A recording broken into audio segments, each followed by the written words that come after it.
Thanks for staying with us. President Cyril Ramaphosa touched on the July unrest that rocked the country last year.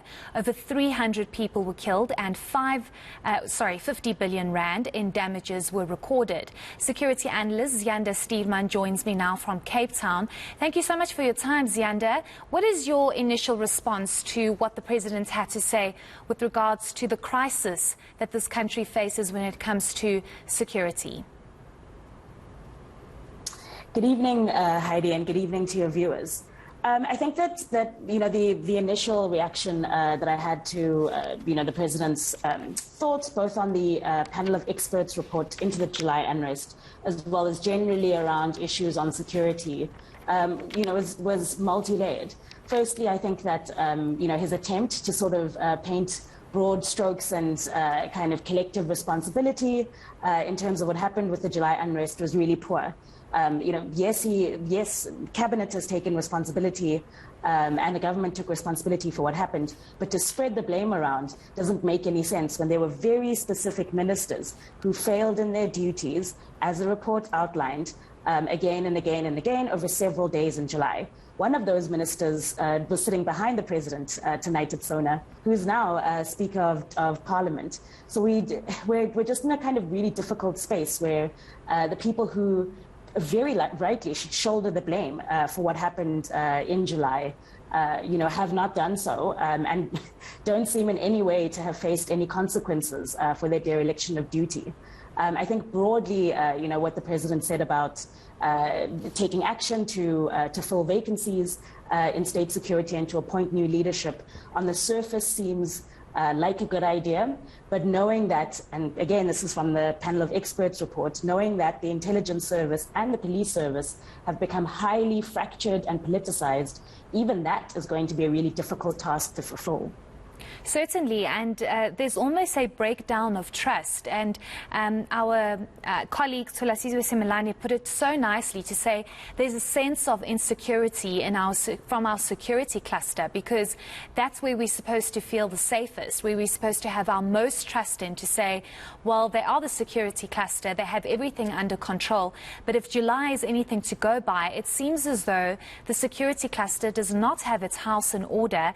And what was also interesting, and maybe we can get a response from you, is when our reporter Lindsay Dentlinger spoke to the Minister of Police, Bheki Cele, he said he didn't feel as though his head should be on the block because he's the minister. And that's the big question. Who should actually take responsibility? It cannot only be a response of cabinet must take responsibility. They accept and acknowledge that cabinet failed at this, and this is what we saw in July. Should there not be decisive action taken against that so we can make sure that doesn't happen again? Yeah, I mean, I think you've really hit the nail on the head. I was listening to Lindsay's interview with the police minister, and he went out of his way to make it seem like he's a lonely pencil pusher, either in cabinet or within the police service, and not actually the political head of the police service. Yes, of course, there's an operational head, and their tasks and their duties are just as important as those of police minister. But we know that Minister Cele is not somebody who shies away from getting hands-on and getting very involved in the police service. So it's honestly quite strange that he's trying to, sort of backtrack and say, oh, well, I wasn't involved, that doesn't make any sense, and it absolutely doesn't inspire confidence.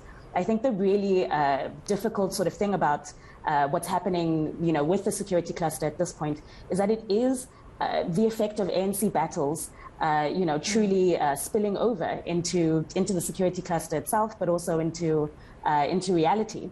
And that's really what's muddying the waters here and what's making it almost impossible for people to take responsibility where they should be taking responsibility, because there's politics in the background, and that's really clouding everyone's judgment. Exactly, and South Africans at the end of the day have to pay for that. I mean, what happened in July, it's horrifying, and now you're seeing these attacks on some of our key national points, and many are saying it might be unrelated, but at the back of our minds we're all wondering, is is our country being attacked here. I want us to quickly speak about the police officers that are going to be trained. The minister actually said that as much as it seems like it's a big number, 12,000 for this year, it's actually nothing, because if you compare what happened last year, no police officers were trained, and the year before that, no police officers were trained. And it's a huge shortfall, and we're actually seeing the impact on the ground, because it seems as though there's just too much going on and too little boots on the ground. Yeah, I think that answer really should be thought of at two levels, right? So firstly, the minister is correct that through natural attrition, every year the police service loses about 7,000 officers to death, resignation, retirement, or leaving the service for other reasons. And every year they take on about 7,000 new police officers in training academies. So that 12,000 number makes sense on a mathematical level, to replace those that weren't trained over the last 2 years. Problem is that there are only 10 training academies in the country.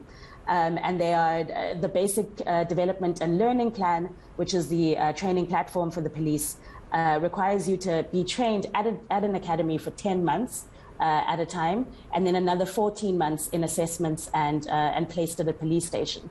So practically speaking, I don't really know how we're going to get 12,000 new police officers trained within 1 year when there's only actually existing capacity to do so for 7,000 police officers a year.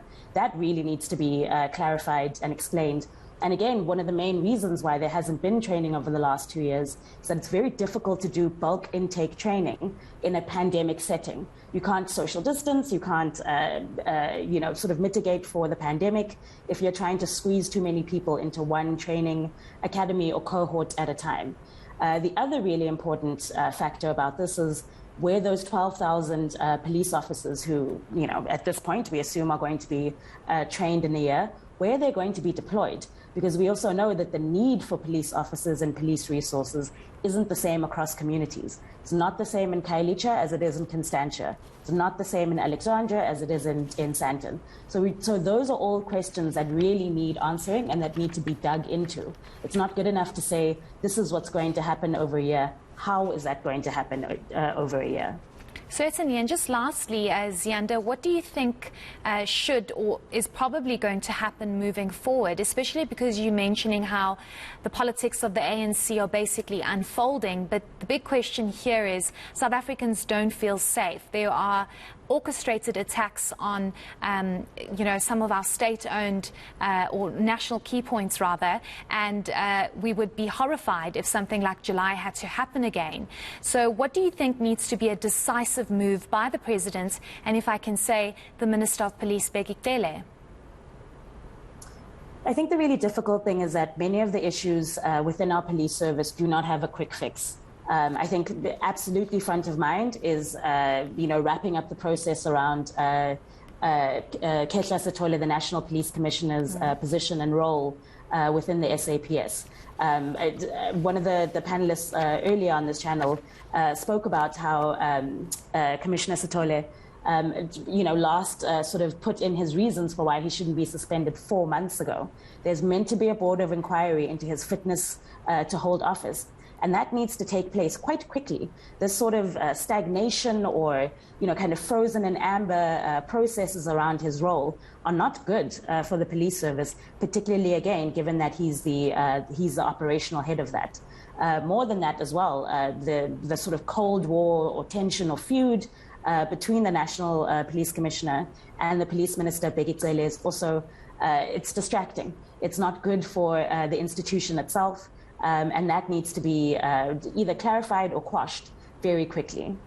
Certainly, and it just does not inspire trust or confidence in our security cluster, and that's a very big problem. Precisely. Thank you so much for your time and your insights. We really do appreciate it.